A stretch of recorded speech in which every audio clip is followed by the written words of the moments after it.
අපි හැමෝම උයනකොට ලේසියටත් එක්කම කරන්නේ කුළුබඩු බෝතල් ටික ලිපට අතේ දුරින් තියාගන්න එක. හොද්ද උතුරනකොට ඉක්මනටම මිරිස් කුඩු 3-5 කුඩු දාන්න ඒක හරිම පහසුයි. හැබැයි මේ ලේසිය පිටිපස්සේ ඔබේ පවුලේ සෞඛ්‍යයට ලොකු තර්ජනයක් සැඟවිලා තියෙනවා කියලා ඔයාලා දැනගෙන හිටියද? අපි අද ඔයාලට කියන්නේ අන්න ඒ ගැන. අංක 1. රස්නී සහ වාෂ්ප.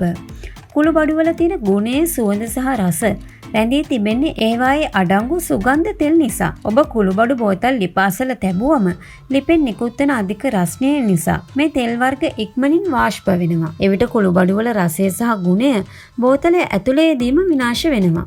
ඊටත් වඩා භයානක දේ තමයි වාෂ්පය.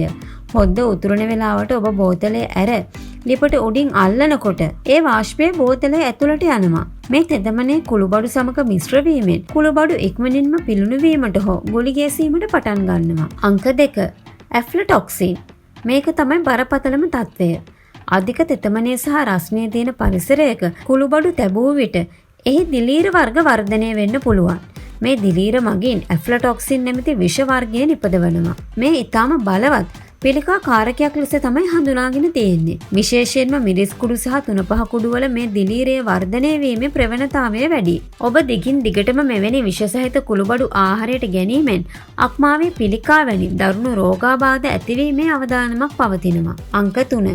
ඇහැට පේන්නේ නැහැ.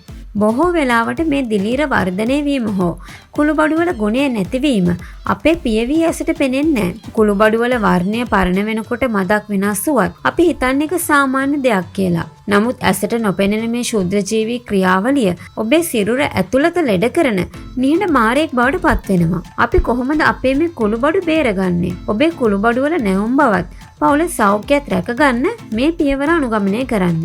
අංක 1. ලිපෙන් ඈත් කරන්න. කුළුබඩු බෝතල් රාක්කය ලිපට අවම වශයෙන් අඩි 3-4ක්වත් ඈතින් වියලි සහ සිසිල් ස්ථානයක තබන්න. ඍජු හිරිවැලිය වැටෙන තැන්වල තැබීමත් නුසුදුසුයි. අංක 2. වීදුරු බෝතල් භාවිතා කරන්න. ප්ලාස්ටික් බෝතල් වලට වඩා වීදුරු බෝතල් කුළුබඩු ගබඩා කිරීමට වඩාත්ම සුදුසුයි. ඒවායින් බාහිර රස්නය ඇතුළට යාම පාලනය කරනවා. අංක 3. තෙත හැඳි පාවිච්චි කරන්න එපා. කුළුබඩු ගන්නකොට හැඳ සම්පූර්ණයෙන්ම වියලි එකක් විය යුතුයි. තෙත හැන්දක් නිසා මුළු බෝතලයම දිලීර වලට ගොදුරු වෙන්න පුළුවන්. අංක 4. කුඩා ප්‍රමාණ වලින් මිලදී ගන්න. මාස ගණනකට අවශ්‍ය කුළුබඩු එකවර ගබඩා කර නොගෙන සති 2කට හෝ මාසයකට සෑහෙන ප්‍රමාණයක් පමණක් කුළුබඩු බෝතල් වලට දමා තියන්න. ඉතිරිය හොඳින් සීල් කර ශීතකරණය හෝ වෙනත් ආරක්ෂිත තැනක තබන්න. අංක 5.